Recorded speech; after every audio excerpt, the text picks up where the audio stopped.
बंदी छोड़ सतगुरु रामपाल जी परमेश्वर जी की जय हो। भाई और बहनों, पुस्तक धरती ऊपर स्वर्ग, इस पर वीडियो बनाने की श्रृंखला जारी है। इस पुस्तक पर लगभग 3 वीडियो बन चुके हैं। आज हमारा ये चौथे नंबर का वीडियो है।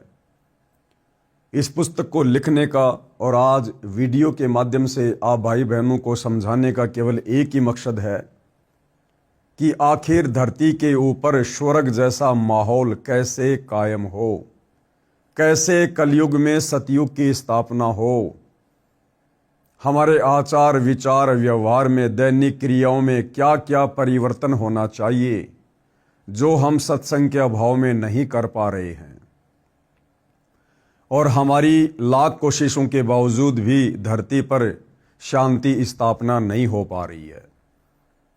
उसके लिए भाई और बहनों, सतगुरु रामपाल जी भगवान हमें बता रहे हैं, समझा रहे हैं कि इसके लिए सबसे पहले आपने अपने घर को, अपने परिवार को स्वर्ग जैसा बनाना पड़ेगा।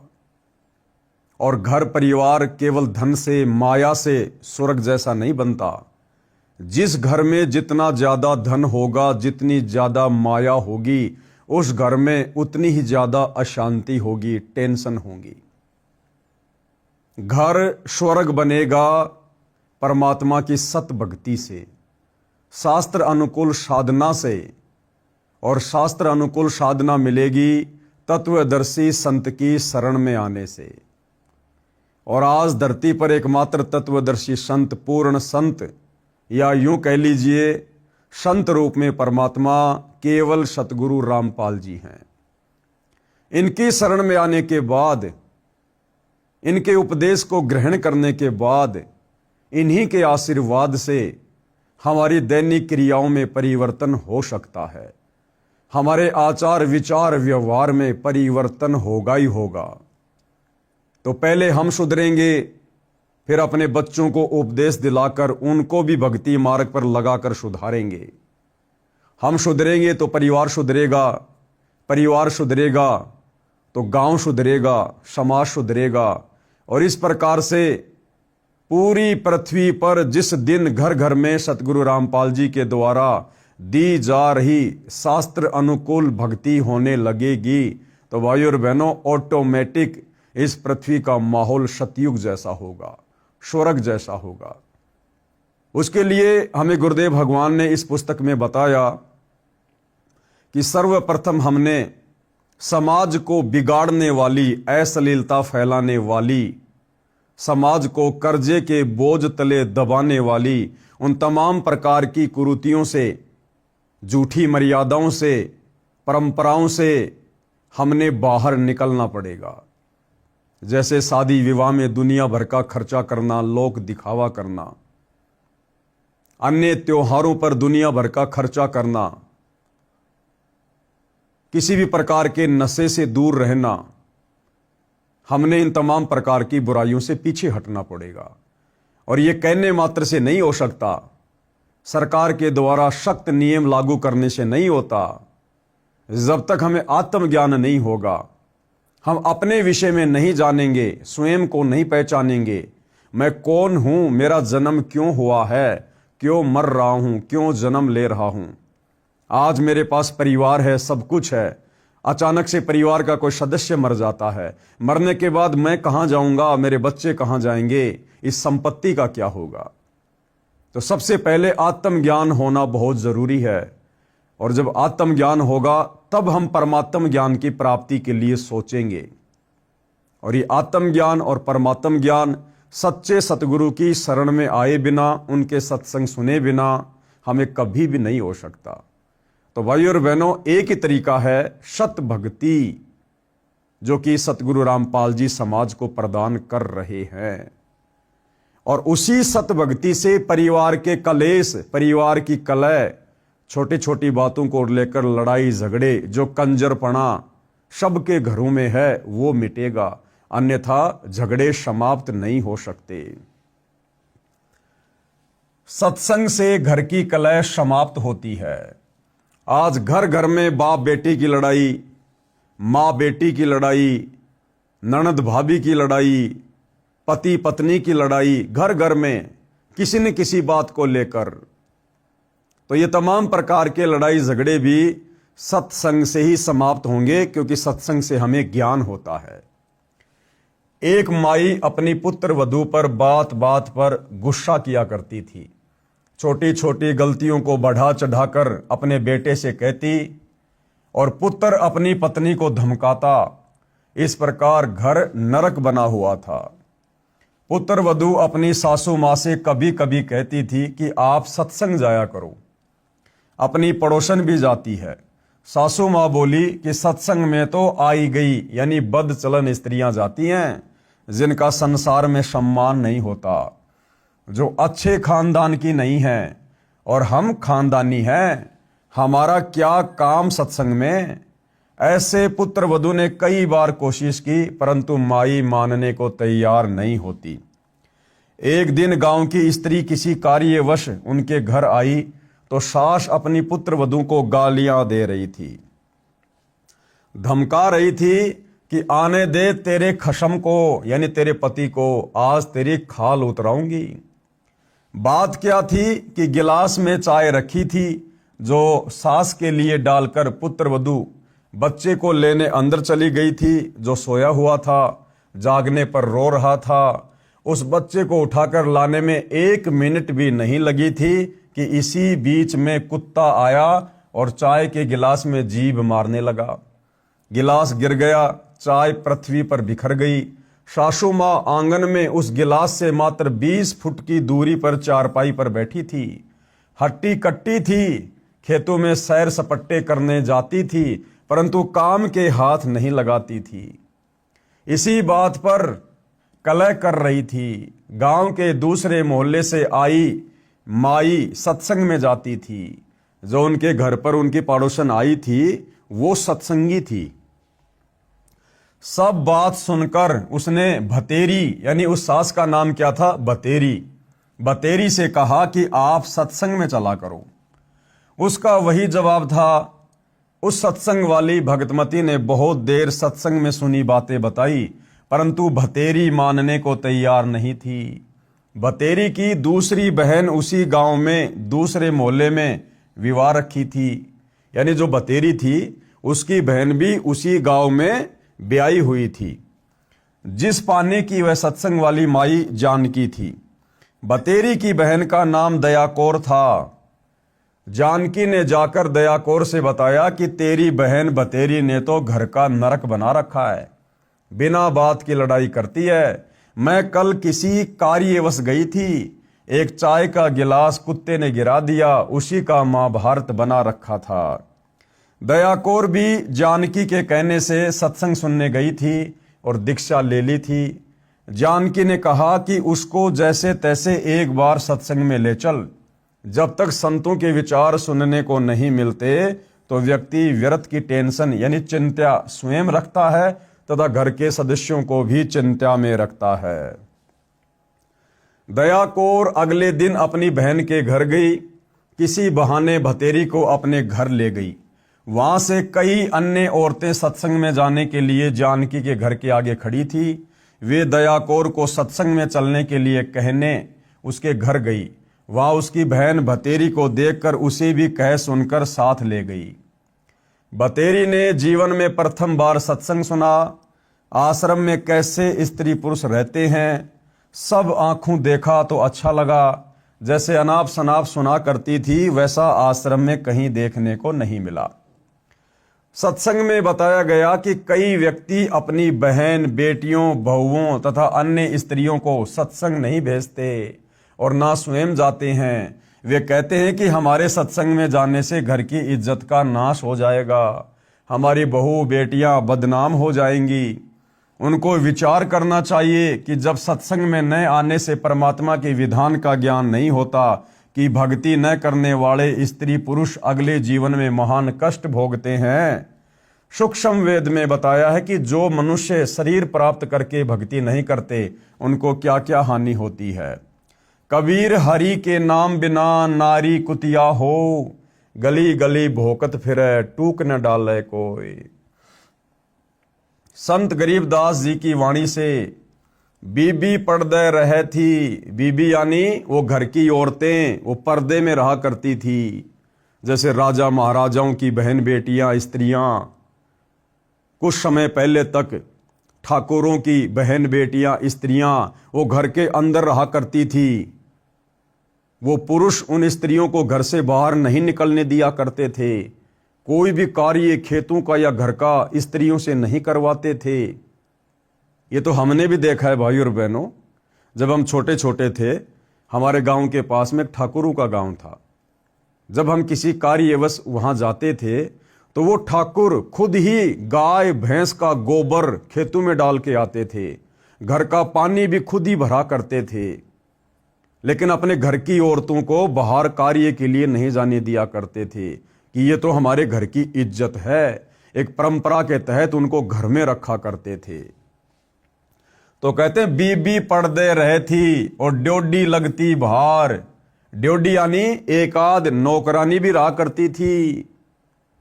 उनको पर्दे में रखा करते थे, ड्योडी के अंदर रखा करते थे। अब गात उगाड़े फिरती हैं बनकुतियां बाजार। वो पर्दे में रहने वाली बहन बेटियां जो ड्योडी के अंदर रहा करती थी, कहते हैं अब वो नंगे शरीर, गात उगाड़े यानी नंगे शरीर, अब वो कुतिया बनकर सरेआम बाजार में घूम रही है। जो उस समय घर की इज्जत हुआ करती थी, बिना सत्संग के, बिना सच्चे सतगुरु की शरण के इतना बड़ा पंगा मोल ले लिया उन्होंने। जो 1-1 लाख के, 9-9 लाख के गहने पहन कर रहा करती थी, खूबसूरत कपड़े पहन के रहा करती थी, दिन में 2-2 बार नहाया करती थी, नौकरानियां जिनका मैल उतारा करती थी, जो काजू किशमिश के हलवे खाया करती थी, एक बिना भक्ति के, बिना सत्संग के, बिना सतगुरु की शरण के, अब वो रानियां, वो घर की बहन बेटियां, उन इज्जतदारों की अगले जन्म में फिर क्या हुआ, नंगी होकर कुतिया बनकर सरेआम बाजार में घूम रही हैं। ऐसी दुर्गति ये काल करता है। बीबी पर्दे रहे थी ड्योडी लगती बाहर, अब गात उघाड़े फिरती हैं बनकुतियां बाजार। वे पर्दे की सुंदरी सुनो संदेशा मोर। अब क्या कह रहे हैं परमात्मा, वो पर्दे में रहने वाली सुंदर सुंदर स्त्रियां, बहन बेटियां, कहते हैं गात उगाड़े फिरती हैं करे सरायों शोर। अब वो नंगी होकर कुतिया बनकर बिना भक्ति के, बिना सत्संग के, और करे सरायों शोर। सराय यानी धर्मशाला। पहले के समय में यात्री आते थे, जाते थे, तो रोड के किनारे धर्मशाला बनी होती थी। वहां पर रात्रि विश्राम के लिए रुक जाया करते थे। जो भी भोजन पानी घर से लाते थे वो अपना खा लिया करते थे। तो जिस समय वो उन धर्मशालाओं में ठहर कर भोजन किया करते थे, तो कुत्ता या कुतिया वहां आकर बैठ जाया करती थी एक टुकड़े की आश में। वो बहन बेटी इज्जतदारों की, धनवानों की, राजाओं की रानियां, वो घर की इज्जत, अब बिना भक्ति की वो कुतिया बन के एक रोटी के टुकड़े के लिए नंगी होकर बैठी है। जो काजू किशमिश के हलवे खाया करती थी, झूठा छोड़ दिया करती थी, फिर नौकरानियां खाया करती थी, अब वो एक रोटी के टुकड़े के लिए टकटकी लगाकर देख रही है खाने वाले की तरफ। और खाने वाला क्या करेगा, एक आध टुकड़ा जमीन पर फेंक देगा।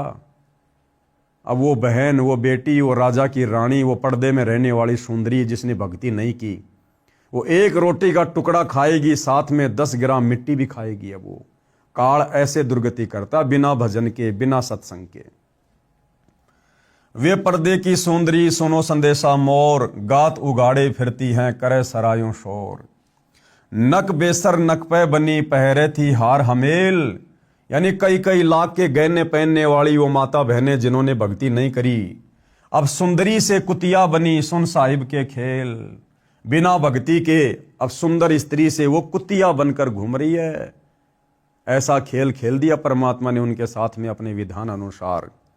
यानी भाई और बहनों, कहने का मतलब है कि वर्तमान कलयुग में हमारी जो नकारात्मक सोच संतों और सत्संग के प्रति हो चुकी है, हमने उसको बदलना होगा।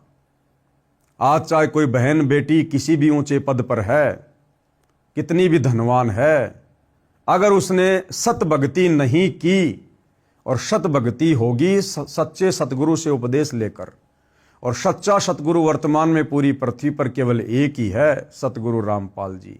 क्योंकि एक समय में पृथ्वी पर केवल एक ही सतगुरु होता है, बाकी तो जगह जगह गांव गांव में नगर नगर में नकली सतगुरु आश्रम बना बनाकर इस काल ने बैठा रखे हैं। वो सतगुरु नहीं है। तो सीधा सीधा कहने का मतलब है, वर्तमान में इस पूरे विश्व में एकमात्र सतगुरु रामपाल जी हैं जो सत भक्ति दान करने के अधिकारी हैं, जिनकी शरण में आकर सत भक्ति करने से आगे ऐसी दुर्गति नहीं होगी, 84 लाख योनियों में जाना नहीं होगा, नरक भोगना नहीं होगा। अन्यथा आज चाहे कोई कितने बड़े राजपद पर है, चाहे कितने बड़े धनवान की पत्नी है, अगर वो बहन बेटियां सत भक्ति सतगुरु रामपाल जी से उपदेश लेकर नहीं करती हैं, वही अंत में यही दुर्गति होगी जो परमात्मा का विधान है कि नक बेसर नक पे बनी पहरे थी हार हमेल, और सुंदरी से कुतिया बनी सुन साहिब के खेल। भावार्थ है, मनुष्य जीवन प्राप्त प्राणी यदि भक्ति नहीं करता है तो वह मृत्यु के उपरांत पशु पक्षियों आदि आदि की योनियां प्राप्त करता है। परमात्मा के नाम जाप बिना स्त्री अगले जन्म में कुतिया का जीवन प्राप्त करती है, फिर निवस्त्र होकर नंगे शरीर गलियों में भटकती रहती है, भूख से बेहाल होती है, उसको कोई रोटी का टुकड़ा भी नहीं डालता। जिस समय वह आत्मा स्त्री रूप में किसी राजा राणा तथा उच्च अधिकारी की बीवी यानी पत्नी थी, वे उसके पूर्व जन्मों के पुण्यों का फल था जो कभी किसी जन्म में भक्ति धर्म आदि किया था। वह सर्व भक्ति तथा पुण्य स्त्री रूप में प्राप्त कर लिए। वह आत्मा उच्च घरानों की बहु बेटियां थी, तब पर्दों में रहा करती थी, काजू किशमिश डालकर हलवा तथा खीर खाती थी, उनका जूठा छोड़ा हुआ नौकरानियां खाया करती थी। उनको सत्संग में नहीं जाने दिया जाता था क्योंकि वे उच्च घरानों की बहुएं तथा बेटियां थी, घर से बाहर जाने से बेइज्जती मानती थी।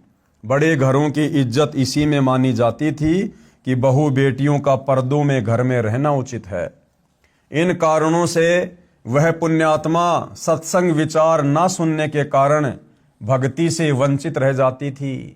उस मानव शरीर में वह स्त्री गले में 9-9 लाख रुपए के हमेल हार पहनती थी, नाक में सोने की नाथ पहनती थी, उसी हार श्रृंगार में अपना जीवन धन्य मानती थी। भक्ति ना करने से वे अब कुतिया का जीवन प्राप्त करके नंगे शरीर गलियों में एक टुकड़े के लिए तरस रही होती हैं। शहर में पहले सराय यानी धर्मशाला होती थी, यात्री रात्रि में उनमें रुकते थे, सुबह भोजन खाकर प्रस्थान करते थे। वह पर्दे में रहने वाली सुंदर स्त्री कुतिया बनकर धर्मशाला में रुके यात्री का डाला टुकड़ा खाने के लिए सराय यानी धर्मशाला में भोंकती है। रोटी का टुकड़ा धरती पर डाला जाता है, उसके साथ कुछ रेत मिट्टी भी चिपक जाती है। वह सुंदरी जो काजू किशमिश युक्त हलवा खीर खाती थी, भक्ति नहीं करती थी, उस रेत मिट्टी युक्त टुकड़े को खा रही है। यदि मनुष्य शरीर रहते सहते पूरे संत से नाम लेकर भक्ति कर लेती तो ये दिन देखने नहीं पड़ते। कहने का मतलब है भाई और बहनों, उनके साथ तो जो बनी सो बनी, उन्होंने तो अपने कर्मों का फल भोगा सो भोगा। लेकिन वर्तमान में आप और हमें समय रहते समझाया जा रहा है, बताया जा रहा है किस कर्म का आगे चलकर क्या फल मिलेगा, क्या परिणाम भुगतना पड़ेगा। सत भक्ति ना करने से स्त्री की क्या दुर्गति होगी, पुरुष की क्या दुर्गति होगी, ये आप और हमें समय रहते समझाया जा रहा है, बताया जा रहा है। क्योंकि मनुष्य शरीर में हम भक्ति कर सकते हैं, भक्ति को समझ सकते हैं, कुत्ते के जीवन में, गधे के जीवन में, क्योंकि 84 लाख योनियों के शरीरों में ना हम भक्ति कर सकते, ना हम भक्ति को समझ सकते। आज हमें मनुष्य जन्म प्राप्त है, आज हम समझ भी सकते हैं और हम भक्ति कर भी सकते हैं।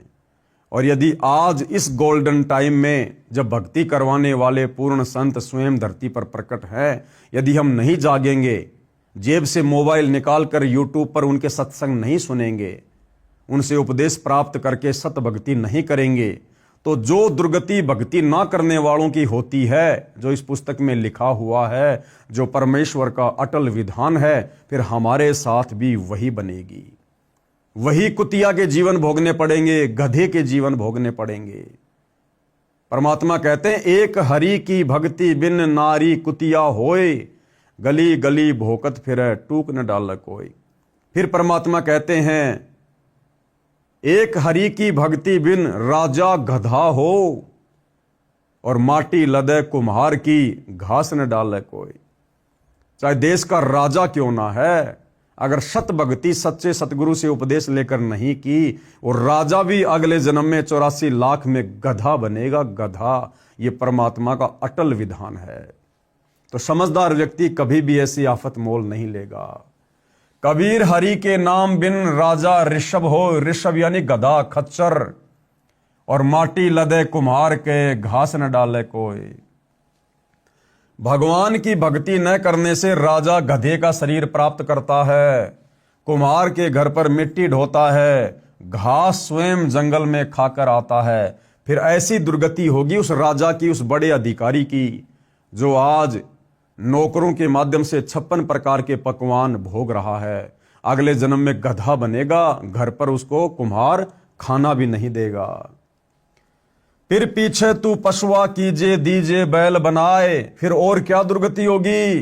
फिर अगले जन्म में परमात्मा उस मनुष्य शरीरधारी आत्मा को, जिसने मनुष्य शरीर में भक्ति नहीं की थी, फिर परमात्मा उसे बैल बनाएगा, और 4 पहर जंगल में डोले तो नहीं उधर भराए। सारा दिन नीचा मुंह करके खाता रहेगा, पीछे से निकालता रहेगा, और सारा दिन में उसका पेट भी नहीं भर पाएगा ढंग से। सिर पर सींग दिए मन बोरे, धूम से मच्छर उड़ाए। फिर क्या करेगा परमात्मा, उसके सिर पर 2 सींग देगा, और धूम यानी एक उसको पूंछ लगा देगा, और उसी पूंछ से वो अपनी मक्खियां उड़ाएगा, अपनी खुजली को शांत करेगा। जब उसको मनुष्य शरीर था, धनी था, राजा था, मंत्री था, उच्च घराने का था, गर्मियों में कूलर का प्रयोग करता था, एसी का प्रयोग करता था, या नौकर वगैरह रात्रि में उसके ऊपर पंखा करते रहते थे। अब बिना सतभक्ति के, बिना सत्संग के, अब वो बैल बन गया, कुत्ता बन गया, गधा बन गया। उसको 1.5 फुट की पूंछ लगा दी गई। अब वो पूंछ ही उसका कूलर है, उसकी एसी है। चाहे हवा करो, चाहे मक्खी मच्छर भगाओ। सिर पर सींग दिए मन बोरे, धूम से मच्छर उड़ाए, और कांदे जुआ जोते कुआ, कोंदू का बुश खाए। फिर और क्या दुर्गति होगी उस बैल की। पहले के समय में कुआ जोतने के लिए बैल को प्रयोग में लिया जाता था। उसके कांधे पर लकड़ी का जुआ डालकर और पानी निकाला जाता था कुएं से, और खाने में क्या मिलता था, कोंदू का भूष। कोंद यानी जो, गेहूं जैसा आता है जो, और जौ का जो छिलका होता है वो बड़ा नुकीला होता है, कांटेदार होता है। आसानी से कोई जानवर उसको खाना पसंद नहीं करता। लेकिन सारा दिन तो कुआं जोतेगा, फिर बैल को भूख लगेगी, और खाने को क्या मिलेगा, वो जौं का भूष। मजबूरी में आंखों से आंसू बहाते हुए अपनी उदर पूर्ति के लिए उस नालायक को खाना पड़ेगा। क्योंकि जब मनुष्य जन्म था उसने 56 प्रकार के भोग खाए। लेकिन जब कोई कहता था भाई भक्ति कर ले, परमात्मा धरती पर आए हुए हैं, शास्त्र अनुकूल भक्ति दे रहे हैं, ये मौका बार बार नहीं मिलेगा, मनुष्य जन्म इसीलिए मिला है, उस समय वो मजाक किया करता था कि सत्संग में तो फालतू के व्यक्ति जाते हैं, फालतू के व्यक्ति। आज देख लो उसके साथ में क्या बीत रही है और आगे क्या बीतेगी। भावार्थ, गधे का शरीर पूरा करके वह प्राणी बैल की योनि प्राप्त करता है। मानव शरीर में जीव को कितनी सुविधाएं प्राप्त थी। भूख लगते ही खाना खाओ, दूध पियो, चाय पियो, प्यास लगे तो पानी पी लो। और भक्ति ना करने से वही प्राणी बैल बनकर सुबह से शाम तक 4 पहर अर्थात 12 घंटे तक जंगल में फिरता है, हल में जोता जाता है। दिन में केवल 2 बार भोजन बैल को खिलाया जाता है, दोपहर 12 बजे तथा रात्रि में। परंतु बैल को बीच में भूख लगी है और चारों ओर चारा भी पड़ा होता है, लेकिन खा नहीं सकता। हाड़ी उसको घास नहीं खाने देता। पानी भी समय पर दिन में 2 या 3 बार पिलाया जाता है। सिर पर सींग तथा एक दूम यानी पूंछ लगे होंगे। जब मानव शरीर में था तब वह जीव कूलर, पंखे तथा एसी कमरों में रहता था। अब एक धूम है, इसको चाहे कूलर की जगह चाहे पंखे की जगह प्रयोग करो, उसी से मच्छर उड़ाता है। यानी ऐसी दुर्गति भाई और बहनों उस प्राणी की होती है जिसको परमात्मा भक्ति के लिए मनुष्य जन्म प्रदान करता है, लेकिन वो नादान प्राणी उस शुभ अवसर का फायदा नहीं उठा पाता है। सत्संग में यही बताया गया कि घर में कलह का कारण परमात्मा के विधान को न समझकर संसार के भाव में चलना है। घर का कोई सदस्य घर में हानि नहीं करना चाहता, ना सास घर में हानि करना चाहती, ना बहू घर में कोई नुकसान करना चाहती। किसी कारण से हानि हो जाती है तो उसको लेकर झगड़ा नहीं करना चाहिए। जो हानि होनी थी वह तो हो चुकी है, वह तो ठीक होगी नहीं। व्यर्थ की कलह करना समझदारी नहीं है। जिससे गलती से कोई हानि हो जाती है तो उसे कहना चाहिए, हे बेटा बेटी, माता पिता या सास बहू, ये जो हो गया ये अपने भाग्य में नहीं था, आपने जानबूझकर तो किया नहीं है। इस बात से घर में शांति कायम रहती है। कलह में काल निवास करता है, लड़ाई झगड़े में मनमुटाव में क्या निवास करता है? काल। भूत प्रेतों का उस घर में डेरा होता है। जो कलह नहीं करते वे सुख से बसते हैं, और जिस घर में नाम का सुमरण तथा परमात्मा की भक्ति, आरती, स्तुति, ज्योति यज्ञ होती है, उस घर में परमात्मा के आदेश से देवताओं का निवास होता है। सत्संग सुनकर सब अपने अपने घर चली गई। सत्संग दिन के 12 बजे से 2 बजे तक हुआ था। पुत्र वधू को पता नहीं था कि सासू मां सत्संग में गई थी। अगले दिन सुबह भैंस का दूध निकालकर पुत्र वधू उस दूध की भरी बाल्टी को छत में लगे कुंडे वाले सरिये में प्रतिदिन की तरह टांगने लगी। उसे लगा कि बाल्टी टंग गई, परंतु सरिये के उल्टी ओर बाल्टी का कड़ा लगा था। पुत्र वधू ने सोचा कि ठीक लगा है और बाल्टी छोड़ दी। बाल्टी पृथ्वी पर गिर गई, दूध बिखर गया। आवाज सुनकर भतेरी आई और पुत्र वधू दूध की बजाय सासू मां की ओर मायूसी से देख रही थी कि आज ये बुढ़िया घर में झगड़ा करवाएगी, आज अपने बेटे से मेरी पिटाई करवाएगी। लेकिन पुत्र वधू ने बोलना उचित नहीं समझा, क्योंकि पुत्र वधू को पता था कि सासू मां किसी भी सफाई के वचन नहीं सुनती। सोच रही थी कि आज का सारा दिन कलह में जाएगा, शाम को पति आएगा, उससे भी पिटाई करवाएगी। हे परमात्मा, ये कौन बनी? ऐसी गलती तो कभी नहीं हुई थी। हे सतगुरु, कुछ तो दया करो। मैं तो आपकी भक्ति भी भूलने को हो रही हूं। मुझे तो सारा दिन सासू माँ के श्लोक याद रहते हैं। बतेरी बोली, बेटी जो होना था वह हो गया। अब देखो भाई और बहनों, एक दिन के सत्संग का प्रभाव, एक दिन के सत्संग ने उस स्त्री की काया पलट कर दी, उसके विचारों को बदल दिया एक दिन के सत्संग ने। और वो सासू माँ क्या बोली? बतेरी बोली, बेटी जो होना था वह तो हो गया, आज हमारे भाग्य में दूध है ही नहीं। चिंता ना कर, इस दूध को ऊपर से हाथों से बाल्टी में डालकर भैंस को पिला दे। ये कहकर जो नाम दीक्षा ली थी उसका जाप करने लग गई। पुत्र वधू को अपने कानों पर विश्वास नहीं हो रहा था। सोच रही थी कि माता जी आज पता नहीं कौन सा स्टेशन यानी रेडियो आकाशवाणी वाला स्टेशन पकड़ गई। ये शीतल वचन बतेरी की बोरी यानी बारदाना में नहीं थे, यानी इसकी जुबान पर इस प्रकार के मीठे वचन तो थे ही नहीं। इसमें खड़ भरी थी, आसपास से निकलती थी तब भी बड़बड़ की झल निकलती थी। पुत्र वधू का नाम निशा था। वह सोच रही थी, निशा आज निशा में तेरी बुरी होगी दशा। निशा का मतलब रात्रि भी होता है। तो उसने क्या सोचा कि हे निशा, आज निशा यानी रात्रि में तेरी बुरी होगी दशा, यानी रात को इसका बेटा आएगा, ये अपने बेटे को बड़ा चढ़ाकर बात कहेगी और इसका बेटा आज तेरी पिटाई करेगा। निशा की सोच थी कि मेरे पति को बताएगी। वह माता की बात सुनकर मेरी कुछ नहीं सुनता, अच्छी बुरी कहेगा, सारा दिन और रात्रि रोने में जाएगी। निशाने धरती पर पड़ा, दूध बाल्टी में डालकर भैंस को पिला दिया। बाल्टी धोकर रख दी, बतेरी आई और बोली कि बेटी रोटी खा ले। चिंता मत कर बेटी, मैं कल मेरी बहन दया कौर के साथ दिन में सत्संग में गई थी। मेरी तो आंखें खुल गई। मैं तो बहुत कलहारी बनी हुई थी, यानी झगड़ालू थी। बेटी हो सके तो क्षमा कर देना। पीछे हुआ सो हुआ, आगे से अपनी बेटी को पलकों पर रखूंगी। मेरी असली बेटी तो तू है। जन्मी बेटी तो अगलों की थी, वह चली गई, अपना दुख सुख साझा है। मेरी तो एक दिन के सत्संग ने आंख खोल दी बेटी। अगले रविवार को आप भी चलना, मैं भी चलूंगी। धीरे धीरे बेटे निशा के पति को भी ले चलेंगे। लड़के ने भी दीक्षा ले ली और घर स्वर्ग बन गया। इस प्रकार से भाइयों और बहनों, ये पृथ्वी स्वर्ग बनेगी, सतयुग जैसा माहौल होगा।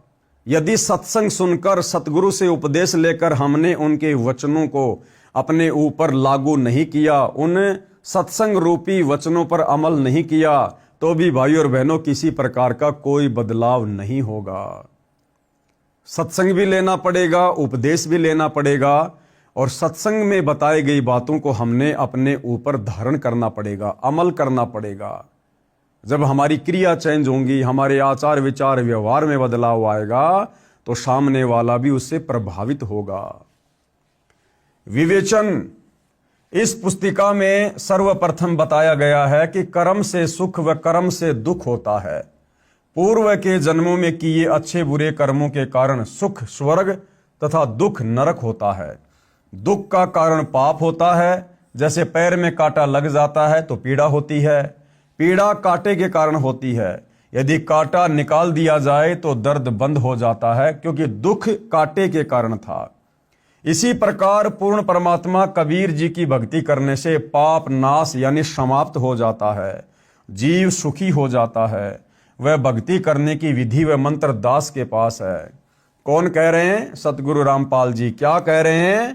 कि दुख दूर करने की, जीवन रूपी सफर में जो दुख रूपी कांटे तुम्हें लगे हुए हैं उनको निकालने की भक्ति विधि इस संसार में केवल सतगुरु रामपाल जी के पास है, और किसी साधु संत महात्मा आचार्य शंकराचार्य के पास नहीं है।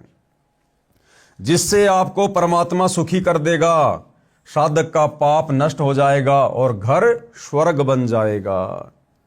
कहने का मतलब भाइयों और बहनों, आप और हमने भी सतगुरु के वचनों पर अमल करना होगा, सतगुरु की शिक्षाओं पर चलना होगा। तब जाकर भाइयों और बहनों हमारा परिवार स्वर्ग होगा, और हमारे से प्रभावित होकर, हमारे आचार विचार से प्रभावित होकर दूसरे लोग भी सत्संग ग्रहण करेंगे। और यदि हमने सतगुरु से उपदेश ले रखा है, सालों साल बीत गए हैं, हमारे आचार विचार व्यवहार में, बोलचाल में, उठने बैठने में, निगाह दृष्टि में किसी प्रकार का कोई परिवर्तन नहीं आया है, तो भाइयों और बहनों उस घर में भूत प्रेतों का वास होगा, सतगुरु का वास नहीं होगा। उस घर में इसी प्रकार से कलह मची रहेगी, उस परिवार में इसी प्रकार से आपत्तियां आती रहेंगी, जाती रहेंगी। कहने का मतलब है हमने सत्संगों पर अमल करना चाहिए, जिस प्रकार से भतेरी ने किया। अब वेदों में क्या प्रमाण है? वेद भी इस बात के गवाह हैं। प्रमाण के लिए पढ़िए यजुर्वेद अध्याय 8 के मंत्र 13 की फोटोकॉपी, जिसका अनुवाद आर्य समाज प्रवर्तक महर्षि दयानंद सरस्वती जी द्वारा किया गया है। अनुवादक ने परमात्मा को सबका उपकारक मित्र कहा है। वास्तव में सच्चा साथी परमात्मा ही है। जिंदे जी भी साथी और मृत्यु के बाद भी मित्र रहता है। इस संसार के सब नाते यहीं तक हैं। इस वेद मंत्र में स्पष्ट है कि अपने भगत या भगतमती के ऐनस यानी घोर से घोर पाप को भी परमात्मा नाश यानी खत्म कर देगा, जिससे सुख प्राप्त होता है। ये वेद मंत्र भाइयों और बहनों आप जीव के समक्ष है, देख लेना, पढ़ लेना। ये संस्कृत भाषा है, और इसी संस्कृत भाषा का शुद्ध हिंदी में अनुवाद करने के कारण बहुत सारे जो अपने आप को संस्कृत के ज्ञाता मानते हैं, पंडित मानते हैं, वो लोग कहा करते थे कि आपके गुरुजी संत रामपाल जी को तो संस्कृत भी नहीं आती, फिर वो संस्कृत के मंत्रों का अनुवाद कैसे कर सकते हैं। तो एक भगत ने कहा कि पंडित जी, भगवान उसी को तो कहते हैं जिसको संस्कृत भी नहीं आती, और फिर भी संस्कृत के उन मंत्रों का अनुवाद कर दिया जिनका अनुवाद सही तरीके से आज तक हमारे शंकराचार्य भी नहीं कर पाए। तो गुरुदेव भगवान भी कभी कभार चुटकी ले लेते हैं हंसी मजाक में। तो गुरुदेव भगवान क्या कह रहे हैं, एक छोटा सा सत्संग इसी श्लोक के ऊपर। ना पढ़न मावे है इसमें और परमात्मा ने सिंपल लैंग्वेज में लिख रखी है सारी ये बातें, वो ना पढ़न दिन हमारे ताई, लेकिन अब इसलिए ये पढ़ने जरूरी हो गए। क्या लिखा है, देव कर्तस्य एनस्य अवैजनमसी। एक बार ना नो बोले थारे गुरुजी ने पढ़ना चाहता है ना, वो के संस्कृत बताओगे, इवन पढ़ना सीख लिया। देखो, देव कर्तस्य एनस्य अवैजनमसी लेब के कर लोगे, मनुष्य कर्तस्य एनस्य अवैजनमसी, पितर कर्तस्य एनस्य अवैजनमसी, आत्म कर्तस्य एनस्य अवैजनमसी, एनस्य एनस्य अवैजनमसी। ओहो, एनस्य एनस्य माने घोर पाप का विनाश करने वाले। अभी नहीं के अनुवाद को दिखाते ना, मारा लें कन्यों के इसने आप पर बना लिया हो। तो भाई और बहनों, ये परमात्मा हैं, ये जानी जान हैं, सर्वज्ञ हैं, सभी भाषाओं के जनक हैं। और संस्कृत भाषा तो छोड़िए, 84 लाख योनियों में सूक्ष्म जीव से लेकर और हाथी तक जितने भी जीव जंतु हैं, ये परमात्मा तो सबकी भाषा, उनके अंतर्मन की भाषा को भी जानने वाला है।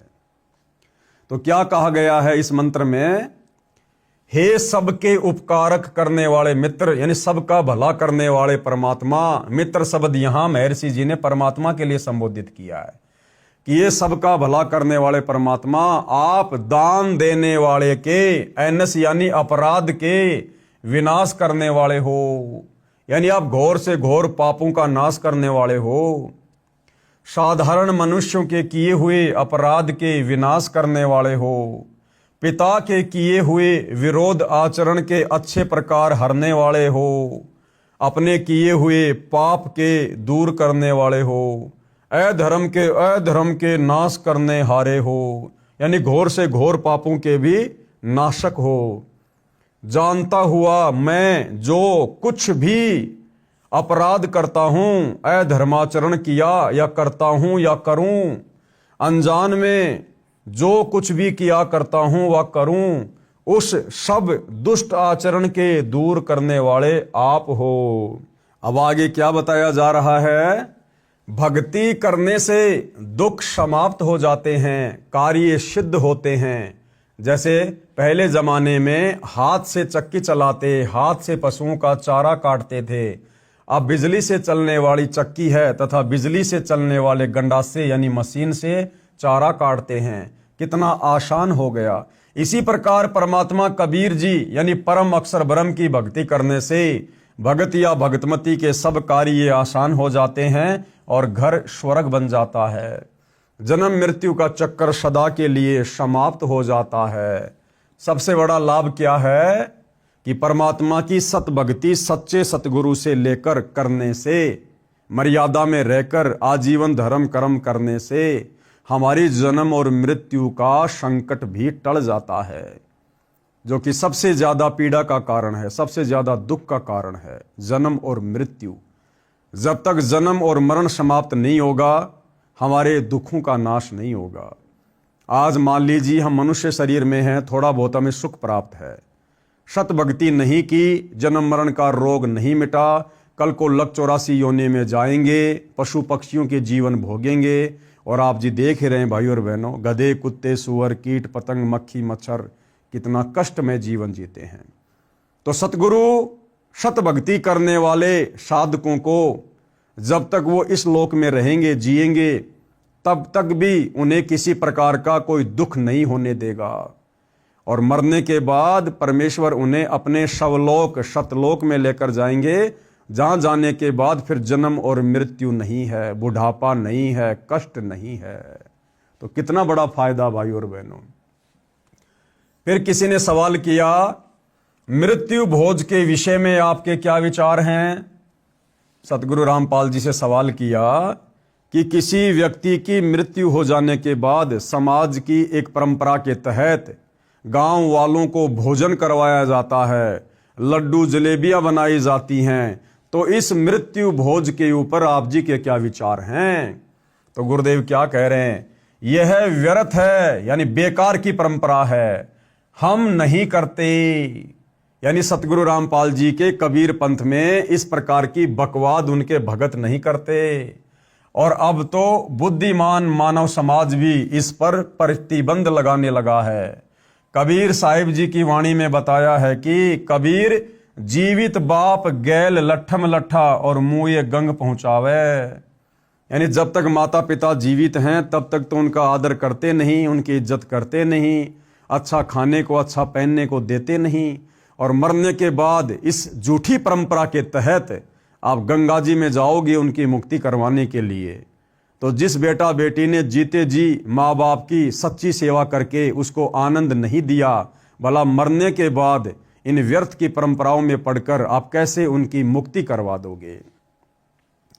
अर्थात अपने पिता व माता जी के साथ जिंदे जी तो उलट सुलट बोलते हैं, सब नहीं अधिकतर। यानी गुरुदेव कहते हैं सभी नहीं, बहुत सारी अच्छी संतान भी होती है पूर्व संस्कार की, लेकिन ये कलयुग है भाई और बहनों, ज्यादातर अपने माता पिता के साथ अच्छा व्यवहार नहीं करते और मरने के पश्चात उसकी जली हुई हड्डियों को राख समेत उठाकर पुरोहित के माध्यम से गंगा के जल में परवाह करने जाते हैं, फिर उसका काज यानी मृत्यु भोज करते हैं, वह व्यर्थ है। अपने माता पिता को जीवित रहते खिलाओ पिलाओ, अच्छा कपड़ा पहनाओ, प्यार दो। यदि धर्म यज्ञ करना है तो उसके जीवित रहते शास्त्र अनुसार कराओ, गुरु बनाओ, मानव जीवन सफल होगा। हम सतगुरु रामपाल जी के भगत इस प्रकार की व्यर्थ की परंपराओं के पचड़े में नहीं पड़ते हैं। हम इस प्रकार की समाज बिगाड़क और व्यर्थ की खर्चीली परंपराओं का निर्वाह नहीं करते हैं। हम अपने माता पिता से भी भक्ति करवाते हैं, हम स्वयं भी भक्ति करते हैं और सतगुरु के आदेश अनुसार शास्त्र अनुकूल धर्म कर्म करते हैं, जिससे माता पिता की मुक्ति होगी। शास्त्र अनुकूल सत भक्ति बिना आप चाहे कितना ही धर्म कर्म कर लो, कितने पुण्य कर लो, कितने भंडारे कर लो, कितना ही कुछ कर्म कांड कर लो, वो आत्मा 84 लाख योनियों में जाने से नहीं बच सकती है। कबीर गुरु बिन माला फेरते, गुरु बिन देते दान, गुरु बिन दोनों निष्फल है पूछो वेद पुराण। यानी बिना गुरु के दिया गया दान और जपा गया नाम आपको किसी प्रकार से कोई लाभ देने वाला नहीं है। अब बहुत सारे भगत भाई बहन कह देंगे हमारे गुरु जी तो बहुत पहुंचे हुए हैं, उनके तो बहुत सारे आश्रम हैं, लाखों की संख्या में उनके शिष्य हैं, हमारे गुरु जी का ये नाम है, वो नाम है, आचार्य हैं, शंकराचार्य हैं, दुनिया में बोलबाला है। भाई और बहनों, वो सारे के सारे नकली हैं, नकली, सारे के सारे काल के द्वारा भेजे गए हैं। सच्चा सतगुरु पृथ्वी पर एक समय में एक ही होता है, जो नाम दीक्षा देने का अधिकारी होता है, धर्म कर्म करवाने का अधिकारी होता है, सत्संग करने का अधिकारी होता है। बाकी सब काल का जाल है, काल का जाल। तो वर्तमान में सच्चे सतगुरु रामपाल जी की शरण में आकर उनके दिशा निर्देशन में यदि आप दान धर्म करते हैं, नाम मंत्रों का जाप करते हैं, तो भाई और बहनों आपकी वह क्रिया सफल होगी। अन्यथा चाहे देश के चारों शंकराचार्यों को इकट्ठा करके उनके मार्गदर्शन में धर्म कर्म क्यों ना करो, आप नरक जाने से, 84 लाख योनियों में जाने से नहीं बच सकते। तो कहते हैं कबीर गुरु बिन माला फेरते, गुरु बिन देते दान, गुरु बिन दोनों निष्फल है पूछो वेद पुराण। कौन सा गुरु? सच्चा गुरु। कबीर राम कृष्ण से कौन बड़ा, उन्हों भी गुरु कीन, तीन लोक के वे धनी, गुरु आगे आधीन। हमें गुरुदेव भगवान समझाना चाहते हैं कि गुरु का इस मनुष्य जन्म में कितना बड़ा महत्व है। ये मनुष्य जन्म हमें सतगुरु की सच्ची भक्ति करके मोक्ष प्राप्ति के लिए मिला है। और जो व्यक्ति इन बातों को मजाक में लेते हैं, हल्के में लेते हैं कि गुरु बनाने की क्या आवश्यकता है, भक्ति करने की क्या आवश्यकता है, और भक्ति भी करनी होगी हम तो वैसे घर पर कर लेंगे, तो उन आत्माओं के लिए इस वाणी के माध्यम से समझाया गया है कि नादानों, विशेषकर हिंदू समाज के लोग राम और श्री कृष्ण को तो बहुत बड़ा मानते हैं कि तीनों लोकों में उनसे बड़ा तो कोई नहीं है।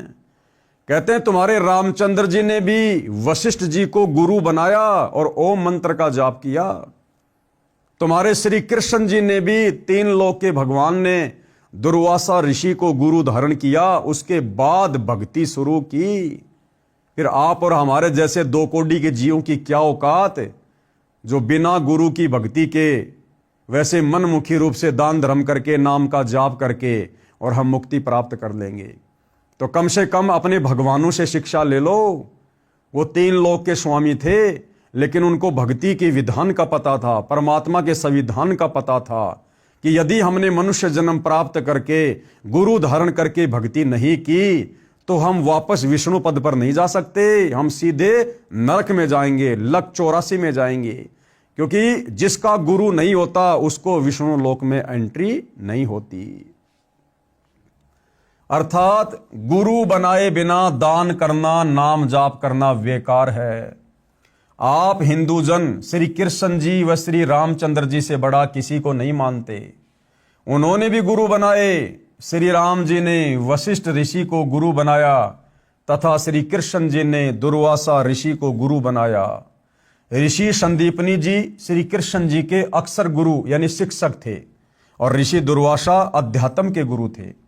क्या आप राम व कृष्ण जी से बड़े हो जो गुरु नहीं बनाते हो? गुरु पूर्ण होना अनिवार्य है, फिर दान धर्म करना लाभदायक है। और विशेष बात भाइयों और बहनों, श्री रामचंद्र जी ने जिसको गुरु बनाया वशिष्ठ जी को, और श्री कृष्ण जी ने जिसको गुरु बनाया दुर्वासा जी को, वो वशिष्ठ और दुर्वासा भी पूर्ण गुरु नहीं थे, तत्वदर्शी संत नहीं थे। आप और हमारा कितना बड़ा सौभाग्य जो हम पूर्ण सतगुरु की शरण में आ चुके हैं और वर्तमान के विश्व के मानव समाज के स्त्री पुरुषों का कितना बड़ा सौभाग्य जिनको अपने समकालीन धरती पर सच्चा सतगुरु सुलभ है।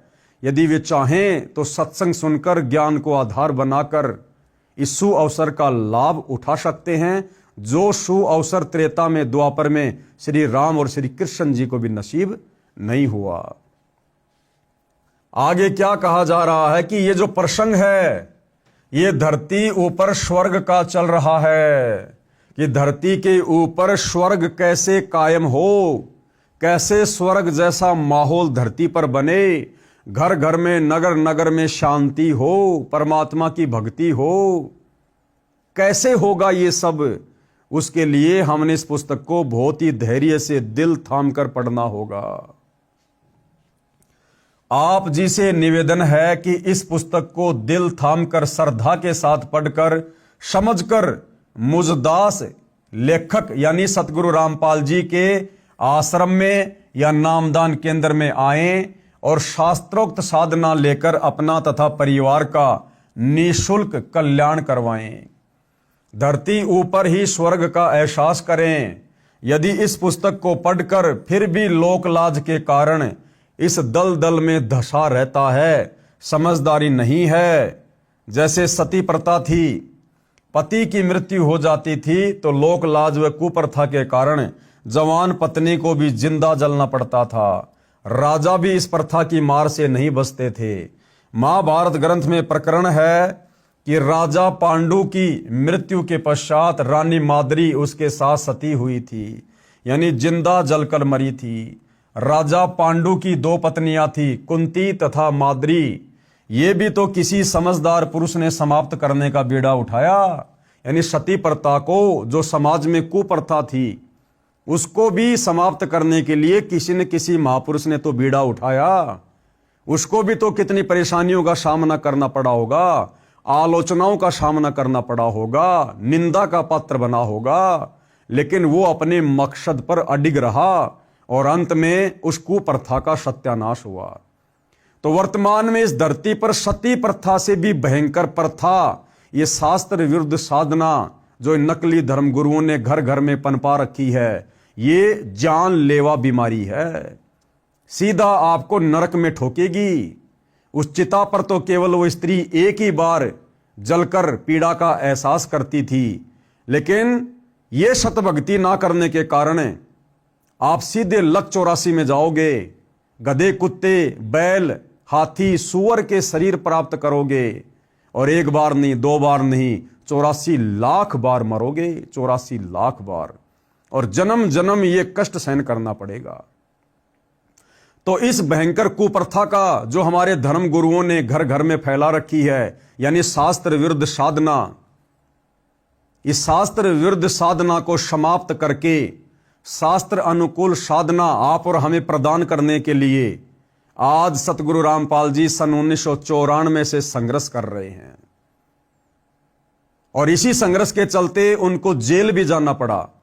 आज 2025 में भी पिछले 10 वर्षों से वे हिसार की जेल में बैठे हुए हैं, लेकिन अपने मकसद से पीछे नहीं हट रहे। जो बीड़ा उन्होंने उठाया है उस पर आज भी अटल है, कायम है, और इसी के चलते उनको आलोचनाओं का शिकार होना पड़ रहा है। दुनिया नासमझी में उनकी निंदा करके पाप की भागी बन रही है। लेकिन भाइयों और बहनों, ये जो बीड़ा सतगुरु रामपाल जी ने उठा रखा है, ये पूरे विश्व के मानव समाज के हित में है, पूरे विश्व के मानव के कल्याण के हित में है। और जिसने उनके सत्संग सुनकर, उनके प्रवचन सुनकर, उनकी पुस्तकें पढ़कर, उनके विचारों से परिचित होकर उनकी शरण ग्रहण कर ली, वही आत्मा काल के जाल से बाहर निकल सकती है। दूसरा संसार में कोई विकल्प नहीं है। तो सती प्रथा को समाप्त करने का जिस महापुरुष ने बीड़ा उठाया था, उस समय उसका बहुत विरोध हुआ, परंतु धीरे धीरे सबने मान लिया और सुखी हुए। इसी प्रकार ये कुप्रथाएं समाप्त करनी है, धरती ऊपर स्वर्ग बनाना है, बुद्धिजीवी मानव सहयोग दे। यानी जिसको ये बातें समझ में आ जाती हैं, उन लोगों ने इस मिशन में सतगुरु का, सच्चे संत का सहयोग देना चाहिए। आगे फिर सवाल किया है, भक्ति व धर्म कर्म तो लगभग सब करते हैं, आप तथा आपके अनुयायी ही नहीं करते। आप कहना क्या चाहते हैं? आपकी बातों से लग रहा है कि आपके अतिरिक्त कोई ठीक से भक्ति नहीं करते। तो सतगुरुदेव भगवान क्या जवाब दे रहे हैं? उत्तर दिया, यही सही है कि जो आप कह रहे हो ना, यही परम सत्य है। यानी सतगुरु रामपाल जी कह रहे हैं कि आज इस पृथ्वी पर, इस ब्रह्मांड में मेरे अलावा दूसरा कोई भी संत, महंत, आचार्य, शंकराचार्य, गुरु नहीं है देश या विदेश में, जो शास्त्र अनुकूल सत भक्ति समाज को दे रहा हो। उनके अलावा धरती पर कोई भी दूसरा नहीं है। तो उत्तर दिया गुरुदेव ने, भाई यही सही है। दास रामपाल दास यही कहता है कि विश्व में कोई भी गुरु मेरे अतिरिक्त शास्त्रोक्त साधना, यानी शास्त्र अनुकूल साधना, हमारे वेदों में क्या लिखा है, गीता जी में क्या लिखा है, सूक्ष्म वेद में क्या लिखा है, कौन से मंत्र का जाप करना चाहिए, कौन से धर्म कर्म करने चाहिए, ये तमाम प्रकार की जानकारी, यानी शास्त्रोक्त साधना कोई भी धर्मगुरु न तो स्वयं करता है और ना ही अपने अनुयायियों से करवाता है, क्योंकि उनको अपने अपने शास्त्रों का ज्ञान ही नहीं है। और भाइयों और बहनों, आप जी अच्छे से विचार कर लेना, प्रैक्टिकल करके देख लेना। आप चारों वेदों में और गीता जी में केवल एक मंत्र जाप करने का आदेश है, ओम, और वो भी अधिकारी गुरु से लेकर। लेकिन आज विशेषकर भारत देश में, हिंदू समाज में जितने भी आचार्य, शंकराचार्य, महंत और मंडलेश्वर हैं, तरह तरह के कथावाचक हैं, कोई भी व्यक्ति ओम नाम का मंत्र नहीं देता है। कोई तो कहता है कि राधे राधे जपो, कोई कहता है राधे राधे श्याम मिला दे, कोई कहता है हरे कृष्णा हरे राम, कोई कहता है जय जय राम जय जय राम, कोई कहता है ओम नमो भागवते वासुदेवाय नमः, कोई कहता है जय गणेशाय नमः, ओम श्री शंकराय नमः। ओम नाम का मंत्र भी वर्तमान में हिंदू समाज में कोई गुरु दीक्षा रूप में नहीं दे रहा, और यदि भूला भटका कोई दे रहा है तो वो नादान, वो मंत्र दान करने का अधिकारी नहीं है, जिस कारण से अंत में वो भी नरक में जाएगा और उसके माध्यम से दीक्षा लेकर नाम जाप करने वाला भी नरक में जाएगा। आप निम्न बातें नोट करो और बताओ, क्या आप बता सकते हैं गीता अध्याय 18 श्लोक 62 में गीता बोलने वाला प्रभु अपने से अन्य किस परमेश्वर की शरण में जाने को कह रहा है? गीता अध्याय श्लोक नंबर 62 में गीता जी का ज्ञान देने वाला भगवान, आप चाहे उसको श्री कृष्ण समझो या श्री कृष्ण जी के रूप में काल समझो, वो अपने से अन्य किसी और की शरण में जाने को अर्जुन से कह रहा है कि अर्जुन, अगर तुझे सनातन परम धाम की प्राप्ति करनी है तो उस परमेश्वर की शरण में जा, जहां जाने के बाद साधक लौटकर संसार में नहीं आता। तू सर्व भाव से उस परमेश्वर की शरण में जा। तो बताओ भाई, अगर हमारे धर्मगुरु विद्वान हैं, शास्त्रों के ज्ञाता हैं, जानकार हैं, तो गीता का ज्ञान देने वाला भगवान अध्याय 18 श्लोक 62 में अपनी भक्ति को छोड़कर किसी दूसरे की शरण में जाने को क्यों कह रहा है? वो कौन है जो गीता के ज्ञान देने वाले भगवान से भी बड़ा है? किसी धर्मगुरु को नहीं पता इस बात का। पढ़िए ये फोटोकॉपी गीता अध्याय 18 श्लोक 62 की, जो जय दयाल गोविंदका द्वारा अनुवादित है तथा भारत में प्रसिद्ध गीता प्रेस गोरखपुर से प्रकाशित व मुद्रित है। तो ये है गीता अध्याय 18 श्लोक नंबर 62। तम एवं शरणम गच्छ सर्वभावेन भारत तत्प्रसादात पराम शांतिम स्थानम प्रापेष्यि शाश्वतम। हे भारत, यानी हे अर्जुन, कौन कह रहा है? गीता का ज्ञान देने वाला। चलो आपकी बात को बड़ा करते हैं। हिंदू समाज के अनुसार गीता का ज्ञान श्री कृष्ण जी ने दिया। श्री कृष्ण जी कौन थे? स्वयं श्री विष्णु भगवान। और हिंदू समाज अज्ञानता में विष्णु से बड़ा किसी को परमात्मा नहीं मानता। तो तुम्हारे विष्णु भगवान गीता का ज्ञान देते समय अर्जुन को क्या कह रहे हैं कि हे भारत, यानी हे अर्जुन, तू सब प्रकार से यानी सबकी भक्ति छोड़कर उस परमेश्वर की ही शरण में जा, उस परमेश्वर की ही शरण में जा। यानी गीता के ज्ञान देने वाले भगवान से अन्य कोई भगवान है जिसकी शरण में जाने के लिए वो कह रहा है? तो वो भगवान कौन है? उसका नाम, गांव, पता आज तक हमारे धर्म गुरुओं ने, शंकराचार्यों ने क्यों नहीं बताया? अगर उनको ज्ञान होता तो, अगर वो हमारे शास्त्रों से परिचित होते तो। हे भारत, तू सब प्रकार से उस परमेश्वर की ही शरण में जा। उस परमात्मा की कृपा से ही तू परम शांति को तथा सनातन परम धाम को प्राप्त होगा। सनातन परम धाम, जिस लोक का कभी विनाश ना हो, जबकि स्वर्ग तो असंख्यों बार प्रलय में आ चुका है, नष्ट हो चुका है। और परम शांति यानी जहां जाने के बाद जन्म और मृत्यु ना हो, जबकि स्वर्ग में जाने वाला, महास्वर्ग में जाने वाला जन्म और मृत्यु में रहता है। तो गीता ज्ञान देने वाला भगवान अपने से अन्य किस भगवान की शरण में जाने के लिए कह रहा है? और कौन सा वह धाम है, वह जगह है, वह लोक है जहां जाने के बाद ही परम शांति मिलती है, जहां जाने के बाद ही हमारी गति होती है? तो वो भगवान कौन है और वो लोक कौन सा है? तो ये जानकारी केवल सतगुरु रामपाल जी ने दी है कि वो भगवान है कबीर, और वो लोक है सत्यलोक, जहां जाने के बाद ये प्राणी लौटकर इस गंदे संसार में वापस नहीं आता। आगे और सवाल कर रहे हैं सतगुरु रामपाल जी कि यदि तुम्हारे धर्म गुरु इतने बड़े ज्ञानी हैं, अगर उनके पास में सत भक्ति है, शास्त्रों के ज्ञाता है, तो अगले सवाल का भी जवाब दो।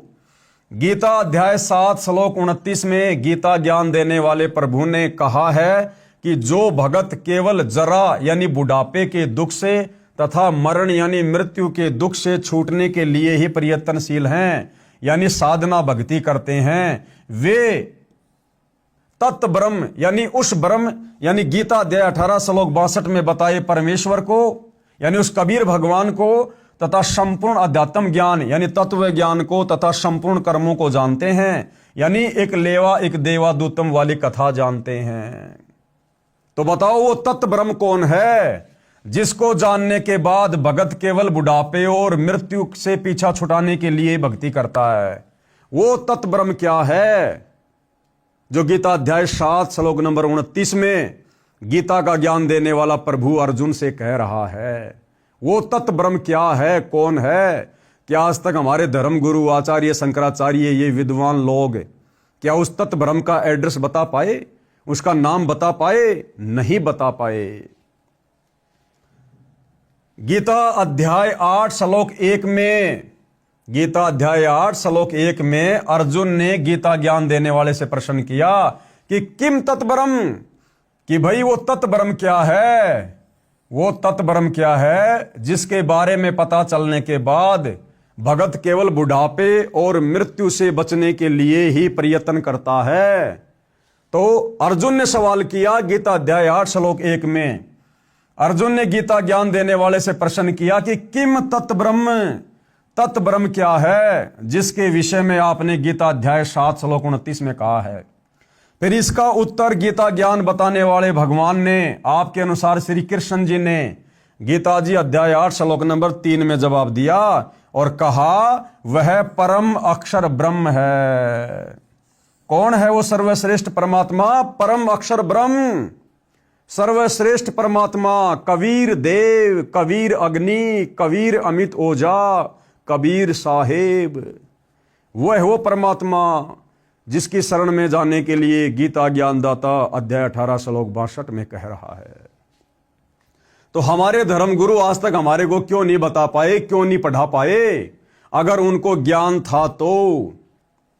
फिर इसी प्रसंग को आगे बढ़ाते हुए गीता ज्ञान देने वाले ने गीता के इसी अध्याय 8 श्लोक 5, 7 तथा 8, 9, 10 में स्पष्ट कर दिया है।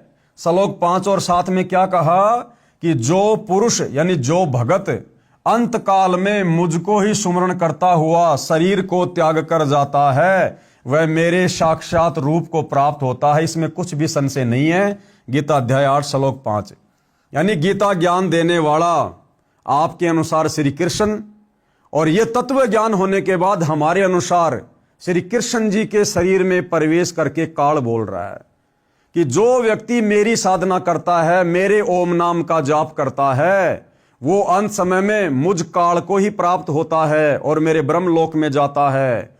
और ब्रह्मलोक में कुछ दिन सुख भोगने के बाद फिर गधा कुत्ता सुअर बनने के लिए नीचे आता है। और फिर हे कुंती पुत्र, अंत काल में मनुष्य यानी साधक जिस जिस भी भाव को यानी इष्ट को सुमरण करता हुआ शरीर का त्याग करता है उस भाव को ही प्राप्त होता है, क्योंकि वह सदा उसी के भाव में भावित हो रहा है। गीता अध्याय 8 श्लोक नंबर 6 कि अंत काल में यह प्राणी जिसको भी अपना इष्ट मानकर उसका सुमरण करता हुआ शरीर छोड़ता है उसी के लोक में जाता है। तो गीता जी में तो भाई अगर गीता जी के अनुसार भी भक्ति की जाए तो केवल काल तक की भक्ति है, काल तक की, ब्रह्म तक की भक्ति है। इस ब्रह्म का ओम नाम का जाप है। ये खुद गीता अध्याय 8 श्लोक नंबर 13 में कह रहा है कि अर्जुन मेरा तो केवल एक ओम नाम का जाप है। ओम इति एक अक्षर ब्रह्म व्यवहारण माम अनुसमरण ये परियाति तजन देहम सयाति परमाम गतिम, कि मेरे ओम नाम की साधना अंतिम श्वास तक, शरीर छोड़ते समय तक जो साधक इसका जाप करता है वो मेरे ब्रह्म लोक में जाता है। और फिर गीता अध्याय 8 श्लोक नंबर 16 में कह दिया कि मेरे ब्रह्म लोक में गया हुआ प्राणी भी पुनरावृत्ति में है, यानी जन्म और मरण में है। फिर क्या कहा है, इसलिए हे अर्जुन तू सब समय में निरंतर मेरा सुमरण कर और युद्ध भी कर। इस प्रकार मुझ में समर्पित भाव से युक्त होकर तू निसंदेह मुझको ही प्राप्त होगा, यानी काल को ही प्राप्त होगा। हे भद्र पुरुष, अब सतगुरु रामपाल जी क्या कह रहे हैं, क्या समझा रहे हैं कि हे सज्जन आदमी, इन उपरोक्त श्लोकों में तो गीता ज्ञान देने वाले ने अपनी भक्ति करने को कहा है जिससे उसी को प्राप्त होता है। फिर गीता अध्याय 8 के ही श्लोक 8, 9, 10 में उस परम अक्षर ब्रह्म की, उस तत्व ब्रह्म की, अपने से अन्य भगवान की भक्ति करने को कहा जिसके विषय में ऊपर बताया गया है। गीता अध्याय 8 श्लोक नंबर 8, 9, 10। ये गीता अध्याय 8 श्लोक नंबर 8, 9, 10 में गीता का ज्ञान देने वाला भगवान अपने से अन्य उस तत् ब्रह्म, उस परम अक्षर ब्रह्म की भक्ति करने की सलाह दे रहा है। अगर तुम्हारे गीता ज्ञान देने वाले भगवान की भक्ति सर्वश्रेष्ठ होती, अगर गीता ज्ञान देने वाले भगवान की भक्ति से पूर्ण मोक्ष होता, जन्म मरण का झंझट छूटना होता, 84 लाख योनियों के झंझट से जीव आत्मा का बचना होता, तो भला फिर गीता अध्याय 8 श्लोक नंबर 8, 9, 10 में गीता का ज्ञान देने वाला भगवान अपने से अन्य उस परम अक्षर ब्रह्म की शरण में जाकर उसकी भक्ति करने की सलाह क्यों दे रहा है? क्या बताया कभी हमारे धर्मगुरुओं ने, संस्कृत के विद्वानों ने? कभी नहीं बताया। तो क्या खाक के विद्वान थे वो लोग? अब पढ़िएगा गीता अध्याय 8 श्लोक नंबर 8, 9, 10। इसमें क्या लिखा हुआ है? हे पार्थ यानी हे अर्जुन, परमेश्वर के यानी परम अक्षर ब्रह्म के अभ्यास रूप योग से युक्त दूसरी ओर न जाने वाले चित्त से निरंतर चिंतन करता हुआ मनुष्य परम दिव्य परमेश्वर यानी परम अक्षर ब्रह्म को ही प्राप्त होता है। यानी जिसको तत्वदर्शी संत मिल जाता है और जिसको फिर परम अक्षर ब्रह्म की साधना मिल जाती है तत्वदर्शी संत के माध्यम से, फिर वो साधक यदि आजीवन उसी को अपना इष्ट मानकर उसी के भाव में भावित रहता है, हमेशा उसी का गुणगान, उसी का सत्संग, उसी का चिंतन मनन, तो अंत समय में वो उसी दिव्य परम पुरुष यानी परम अक्षर ब्रह्म कबीर साहिब को प्राप्त होता है, यानी सतलोक में चला जाता है। श्रीमान जी ध्यान देना, इस श्लोक नंबर 9 में गीता बोलने वाले प्रभु आपके अनुसार श्री कृष्ण जी ने यह भी स्पष्ट कर दिया कि वही सर्वस्व धातारम यानी सबका धारण पोषण करने वाला है, जो इस प्रकार है। क्या कह रहा गीता ज्ञान देने वाला भगवान गीता अध्याय 8 श्लोक नंबर 9 में कि मेरे से अन्य जो परम दिव्य पुरुष है, परम अक्षर ब्रह्म है, वही तीनों लोकों में प्रवेश करके सबका भरण पोषण करता है, सबका पालन पोषण करता है, उसी ने सारी सृष्टि को रचा है, वही चींटी को कण और हाथी को मण उसकी आवश्यकता के अनुसार देता है। जो अनादि यानी सबसे पहले वाला परमात्मा, सबके नियंता यानी सबको उत्पन्न करने वाला, सबका पालन पोषण करने वाला, सूक्ष्म से अति सूक्ष्म सबके धारण पोषण करने वाले, अचिंत्य स्वरूप सूर्य के सदृश प्रकाशमान, अज्ञान से अति परे शुद्ध सच्चिदानंद घन परमेश्वर का सुमरण करता है। गीता अध्याय 8 श्लोक नंबर 9। वह भक्ति युक्त पुरुष यानी उस परम अक्षर ब्रह्म की साधना करने वाला भक्ति युक्त साधक अंत काल में योग बल से यानी भक्ति की शक्ति से, यानी भक्ति की शक्ति से प्राणों को भ्रकुटी के मध्य में अच्छी तरह स्थापित करके यानी सतनाम के सुमरण पर दृढ़ होकर फिर निश्चल मन से यानी बिना किसी चिंता के, बिना किसी टेंशन के, क्योंकि सच्चे सतगुरु की शरण में आने के बाद, तत्व ज्ञान लेने के बाद हम निश्चिंत हो जाते हैं कि हमारी आत्मा का उद्धार होगा, हम सीधे सतलोक जाएंगे। अंत समय में हमारा मन इस तत्व ज्ञान आधार से भटकेगा नहीं। फिर निश्चल मन से सुमरण करता हुआ उस मेरे से अन्य दिव्य पुरुष यानी परम अक्षर ब्रह्म यानी परमेश्वर यानी कबीर देव को ही प्राप्त होता है। हे जेंटलमैन, क्या आपको व आपके धर्मगुरुओं को उस परमेश्वर परम अक्षर ब्रह्म का पता है? वह कौन है जिसकी शरण में जाने से परम शांति तथा सनातन परम धाम यानी सतलोक प्राप्त होता है? तो जेंटलमैन ने क्या कहा? कभी सुना ही नहीं, गीता तो रोज पढ़ता हूं, आज आंखें खुली हैं। कहता मैं तो रोज गीता पढ़ता था महाराज जी, लेकिन आज तक कभी किसी ने बताया नहीं, समझाया नहीं। अब जब आप बता रहे हो तो सच्चाई मेरी आंखों के सामने घूम रही है, मेरी तो आज आंख खुली है। तो भाई और बहनों, फिर ये हमारे धर्मगुरु काहे के विद्वान, काहे के पंडित, इन्होंने एक कुप्रथा, शास्त्र विरुद्ध साधना, भक्ति के गलत नाम घर घर में इन्होंने पठा दिए हैं।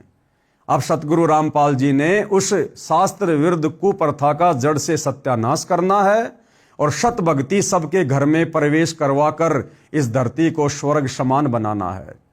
तो उसमें आप और हम भगत भाई बहनों का विशेष तौर पर सहयोग होना चाहिए। ऐसा ना हो कि हम ही पाखंड करने लग जाएं।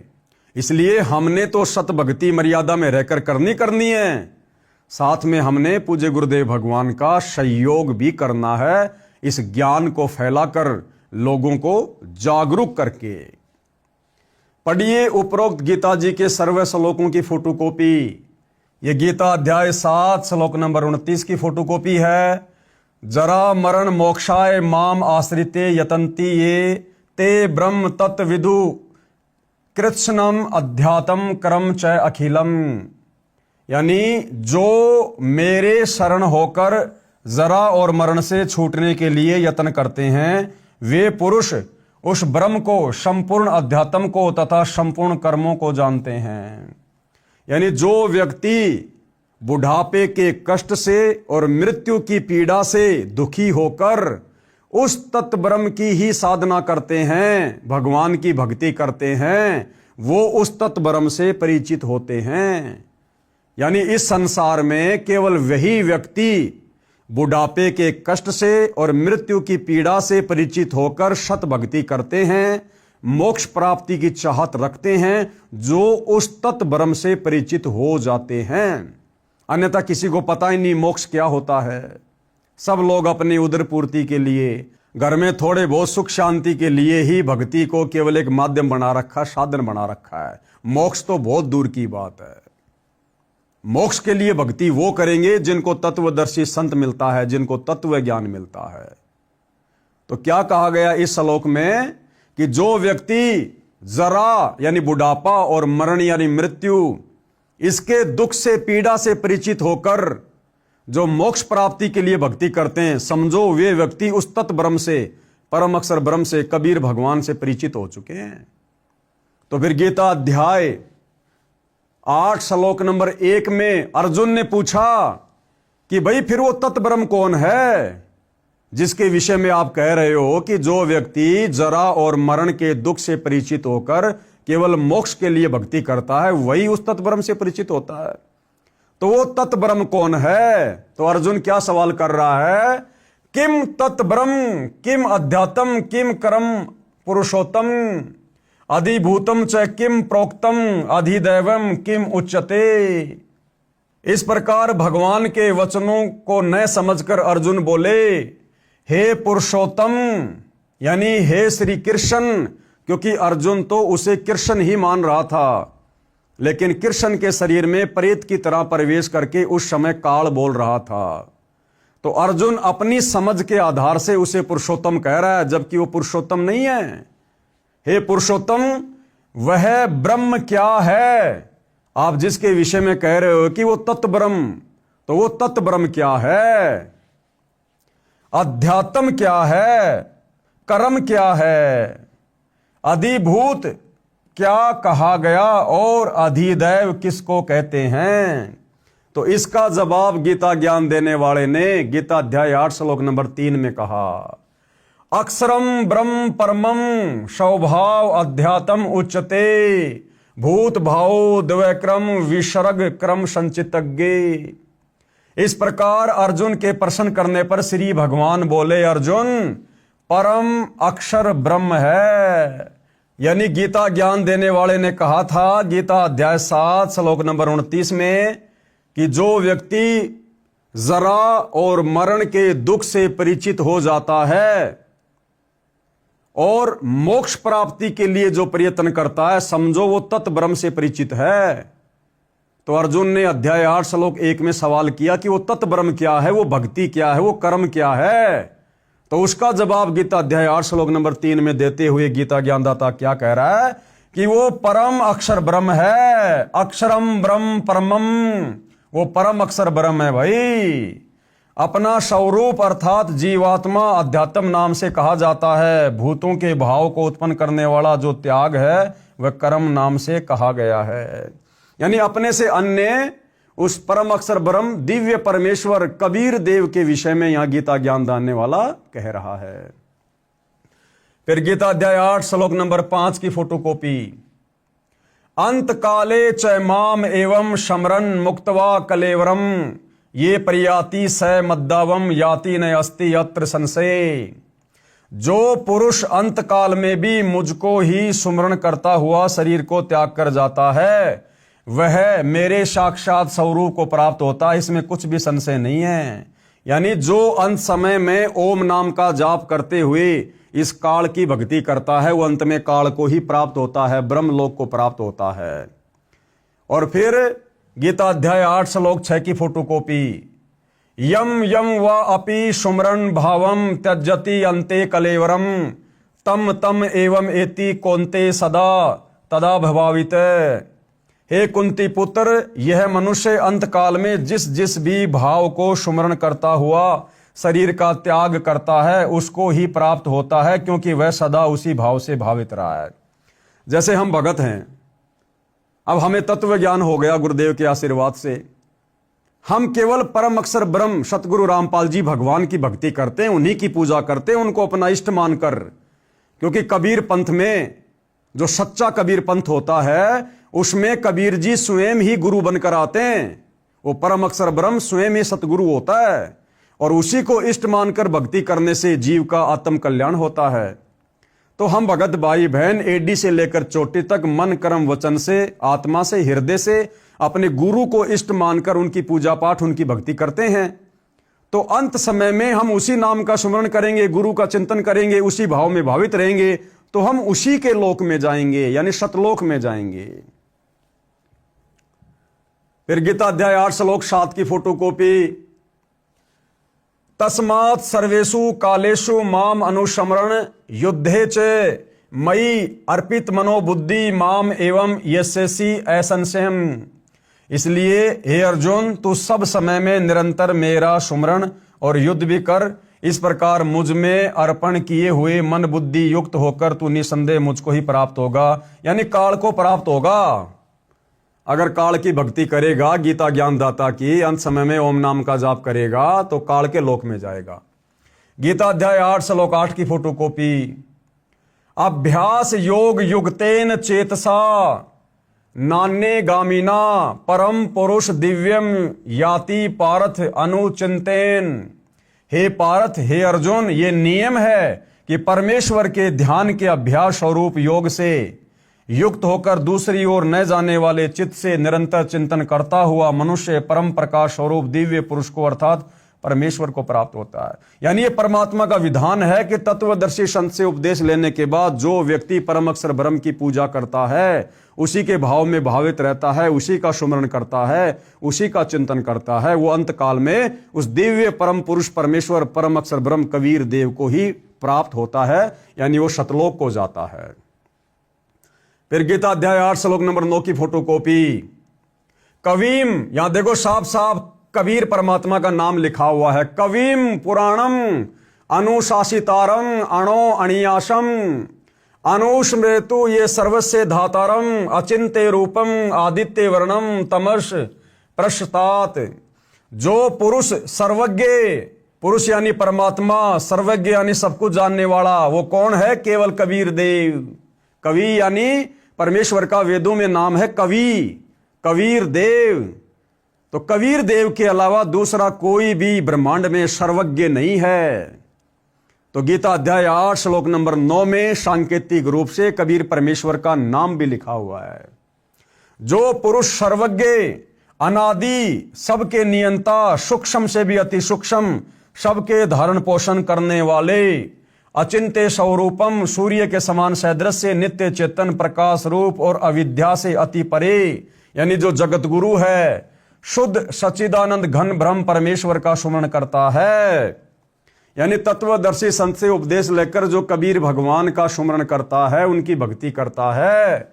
गीता अध्याय 8 श्लोक 10 में क्या बताया है? वह भक्ति युक्त पुरुष, यानी वो भक्ति करने वाला साधक अंत काल में, यानी मरते समय भी योग बल से, यानी भक्ति की शक्ति से, सुमरण की कमाई से, भरकुटी के मध्य में प्राणों को अच्छी प्रकार से स्थापित करके, यानी अपने ना भटकने वाले मन को, यानी अपने चंचल मन को दृढ़ करके तत्व ज्ञान आधार से निश्चल मन से, यानी मन को भटकने नहीं देगा अंत में, और सुमरण करता हुआ उस दिव्य रूप परम पुरुष परमात्मा को ही प्राप्त होता है, यानी वो सतलोक को चला जाता है।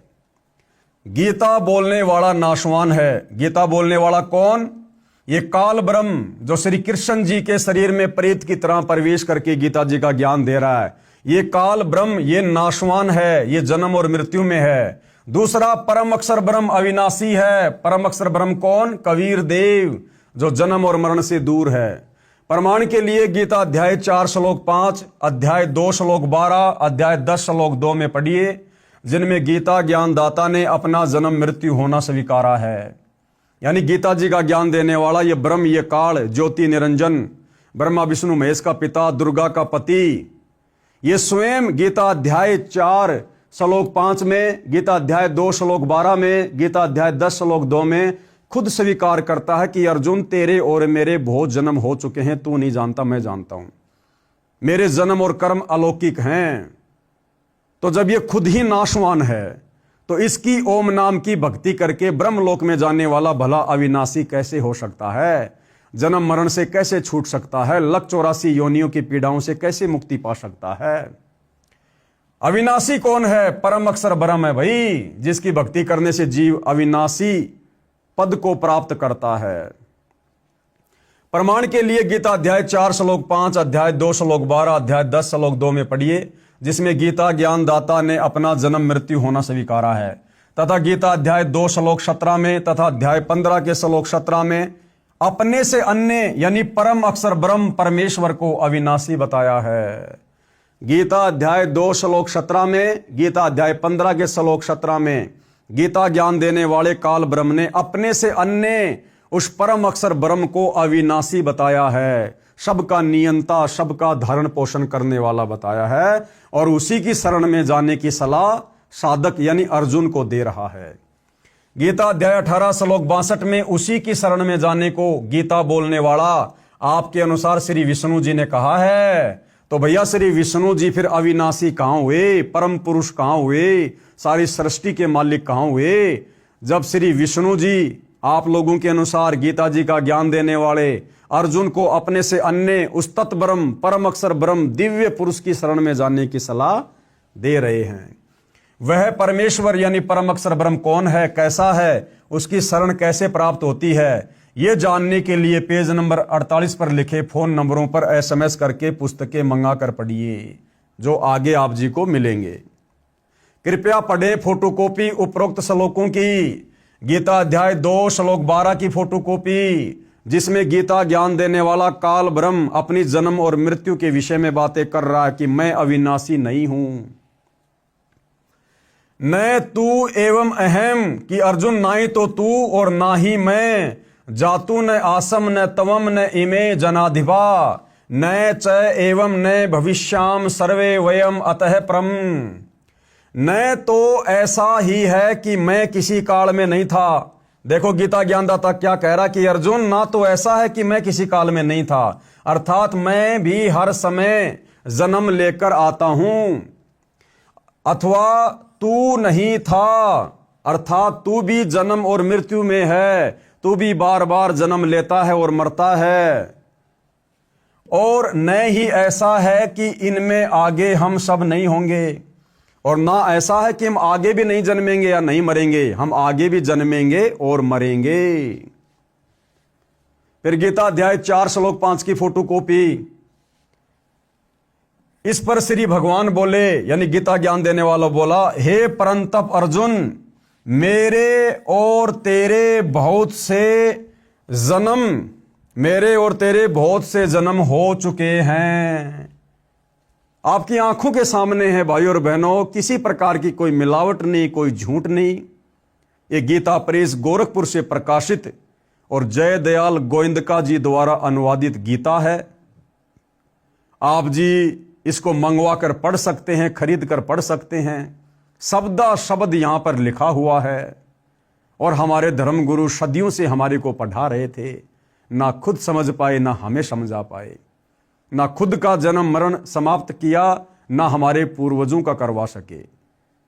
गीता ज्ञान देने वाला आप लोगों के अनुसार श्री कृष्ण कहो चाहे श्री विष्णु कहो, खुद क्या कह रहा है कि हे परंतप अर्जुन, मेरे और तेरे बहुत से जन्म हो चुके हैं। अब भैया जिसका जन्म है उसकी मृत्यु भी है, और जो जन्म और मरण के चक्कर में है वो फिर भगवान कहां हुआ? वो परमात्मा कैसे हुआ जो खुद जन्मता और मरता है? तो गीता ज्ञान देने वाला अविनाशी नहीं है, ये नाशवान है, और इसकी भक्ति से मोक्ष नहीं है। उन सबको तू नहीं जानता किंतु मैं जानता हूं। गीता अध्याय 10 श्लोक 2 की फोटोकॉपी। मेरी उत्पत्ति को गीता ज्ञान देने वाला क्या कह रहा है कि मेरे जन्म लेने को, मेरी उत्पत्ति को अर्थात लीला से प्रकट होने को ना तो देवता लोग जानते हैं और न महर्षि जन ही जानते हैं, क्योंकि मैं सब प्रकार से देवताओं का और महर्षियों का भी आदि कारण हूं। ये काल ब्रह्म क्या कह रहा है श्री कृष्ण जी में प्रवेश करके कि अर्जुन, मेरे जन्म को ये देवता लोग और ये महर्षि लोग नहीं जानते, क्योंकि इनका जन्मदाता भी मैं हूं। क्योंकि भाइयों और बहनों, ये काल ब्रह्म 21 ब्रह्मांड का स्वामी है, दुर्गा का पति है, ब्रह्मा विष्णु महेश का पिता है, और 21 ब्रह्मांड में पुरुषोत्तम होने के कारण सभी जीव 33 करोड़ देवी देवता ब्रह्मा विष्णु महेश सब इसके अधीन है। इसलिए बेटा कभी अपने बाप की उत्पत्ति नहीं बता सकता। इसलिए यह काल कह रहा है कि मेरी उत्पत्ति को, यानी मेरे जन्म लेने की लीला को, प्रक्रिया को ना तो ये देवता लोग जानते हैं और ना ये महर्षि जन जानते हैं। क्यों? क्योंकि मैं सब प्रकार से देवताओं का और महर्षियों का भी आदि कारण हूं, यानी इनका जन्मदाता भी मैं हूं। लेकिन भैया दादा बता देता है सब कुछ। पिता की डेट ऑफ बर्थ को बेटे नहीं बता सकते, लेकिन दादा बता देगा। तो उस कबीर दादा ने आज धरती पर संत रामपाल जी के नाम से प्रकट होकर इन सब की डेट ऑफ बर्थ, इन सब की जन्म और मृत्यु बता डाली है। गीता अध्याय 2 श्लोक नंबर 17 की फोटोकॉपी। अविनाशी तू तत्विधि येन सर्वम इदम ततम विनाशम अव्यक्ष्य अस्य ये कश्चितः कर्तुम अर्हति। नाश रहित तो तू उसको जान जिससे ये संपूर्ण जगत दृश्य वर्ग व्याप्त है। अब वो क्या कह रहा कि भैया मेरी तो जन्म और मृत्यु होती है अर्जुन, फिर अविनाशी कौन है जो जन्म और मरण से परे है? उसके बारे में गीता का ज्ञान देने वाला भगवान कह रहा है, यानी अपने से अन्य भगवान के विषय में, कि नाश रहित। नाश रहित का मतलब होता है जिसका कभी नाश ना हो, कभी मृत्यु ना हो। अविनाशी कि अविनाशी तो उसको जान जिससे यह संपूर्ण जगत व्याप्त है, जिसने सारे संसार की रचना की है, जिसने सृष्टि की रचना की है। अर्जुन, तू अविनाशी तो केवल उसको जान, और वो कौन है? परम अक्षर ब्रह्म, तत् ब्रह्म, कबीर देव। इस अविनाशी का, किसका?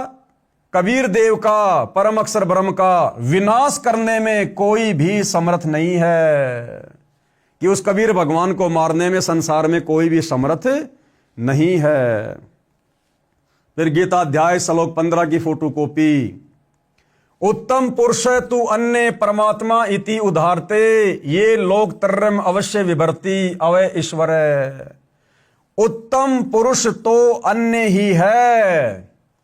उत्तम यानी सर्वश्रेष्ठ, और पुरुष यानी परमात्मा। गीता ज्ञान देने वाला कह रहा कि वो तो मेरे से अन्य ही है। उत्तम पुरुष तू अन्य। उत्तम पुरुष यानी भगवान तो अन्य ही है, जो तीनों लोकों में प्रवेश करके सबका धारण पोषण करता है। अविनाशी परमेश्वर और परमात्मा इस प्रकार कहा गया है। क्यों? क्योंकि वो तीनों लोकों में प्रवेश करके सबका धारण पोषण करता है, सारी सृष्टि का पालन पोषण करता है। तो गीता ज्ञानदाता ने बिल्कुल स्पष्ट कर दिया है, क्लियर कर दिया है कि भाई मेरे अलावा पूर्ण परमात्मा कोई और है। मेरे तो जन्म और मृत्यु होती है, मैं अविनाशी नहीं हूं, मैं तो नाशवान हूं। और अर्जुन, मेरी भक्ति करने से जन्म मरण का कष्ट, बुढ़ापे का कष्ट, 84 लाख योनियों का कष्ट समाप्त नहीं हो सकता। अगर तुझे जरा और मरण से मुक्ति चाहिए, सनातन परम धाम को प्राप्त करना है, तो भाई उस परमपिता परमेश्वर की शरण में जा जिसको मारने में कोई भी सक्षम नहीं है। तो भाई और बहनों, ये जानकारी आज तक हमारे को हमारे धर्मगुरु नहीं दे पाए। ये जानकारी आज स्वयं उस परम अक्षर ब्रह्म ने तत्वदर्शी संत का रूप धारण करके, यानी संत रामपाल जी के नाम से धरती पर प्रकट होकर सन 1994 से समाज को देना शुरू की है। और आज उनके ज्ञान को समझकर उनकी शरण ग्रहण करके लाखों की संख्या में लोग वो अद्भुत सुख प्राप्त कर रहे हैं, वो परम शांति का अनुभव कर रहे हैं जो हमने कभी कल्पनाओं में भी नहीं सोची थी। गूढ़ रहस्य गीता का, हे भद्र पुरुष, हिंदू धर्म के धर्मगुरुओं को वेदों व श्री मद भगवत गीता का कै ख का भी ज्ञान नहीं है। न ऋषियों को न महर्षियों को ज्ञान था। सर्व धर्मों का, धर्म ग्रंथों का ज्ञान मेरे गुरुदेव स्वामी रामदेवानंद जी महाराज जी के आशीर्वाद से मुझे है। यानी सतगुरु रामपाल जी यहां पर अपने आप को छुपाते हुए, गुरु महिमा को ऊपर रखते हुए अपने गुरुदेव को महत्व दे रहे हैं कि मुझे ये सारा का सारा गूढ़ ज्ञान शास्त्रों का मेरे गुरुदेव स्वामी रामदेवानंद जी से प्राप्त हुआ है। जबकि भाई और बहनों, आप और हमें अच्छे से पता है कि हमारे दादा गुरु यानी आदरणीय रामदेवानंद जी अक्सर ज्ञान युक्त नहीं थे। वो पढ़े लिखे नहीं थे। उन्होंने कभी भी वेद गीता नहीं पढ़ी थी और ना ही उन्होंने कभी संत रामपाल जी को वेद और गीता पढ़ाई। क्योंकि भाई और बहनों, गुरु परंपरा को बनाए रखने के लिए सतगुरु रामपाल जी ने आदरणीय रामदेवानंद जी को गुरु धारण किया था। अन्यथा सतगुरु रामपाल जी स्वयं परम अक्षर ब्रह्म हैं, कबीर देव हैं, गुरुओं के गुरु हैं, जगत गुरु हैं। इन्हें गुरु धारण करने की आवश्यकता नहीं थी। लेकिन गुरु शिष्य परंपरा को बनाए रखने के लिए उन्होंने गुरु धारण किया और अपने गुरु को यहां पर महत्व दे रहे हैं। गुरुदेव जी की कृपा से गीता के गूढ़ रहस्यों को ठीक से समझा है। मेरे को मूल ज्ञान यानी तत्व ज्ञान प्राप्त हुआ है, जिसे सूक्ष्म वेद भी कहा है, जिसके कारण सर्व धर्म शास्त्रों को यथा रूप में जानना सरल हो गया। हिंदू धर्म गुरुओं को तत्व ज्ञान नहीं था, इसलिए अर्थों के अनर्थ कर रखे हैं। प्रमाण देता हूं, ध्यान व धीरज के साथ सुन व देख। अब भाई और बहनों, कौन कौन से वो श्लोक हैं, कौन कौन से वो अध्याय हैं जिनके अर्थों का हमारे धर्म गुरुओं ने अनर्थ कर रखा है तत्व ज्ञान के अभाव में। तो उन तमाम प्रकार के श्लोकों की जानकारी हम इसी पुस्तक धरती ऊपर स्वर्ग के अगले वीडियो में प्राप्त करेंगे। क्योंकि भाई और बहनों, ये अध्यात्म है, सदग्रंथों का मूल ज्ञान है, सार ज्ञान है। ये जल्दबाजी में समझ में नहीं आएगा, हड़बड़ी में समझ में नहीं आएगा।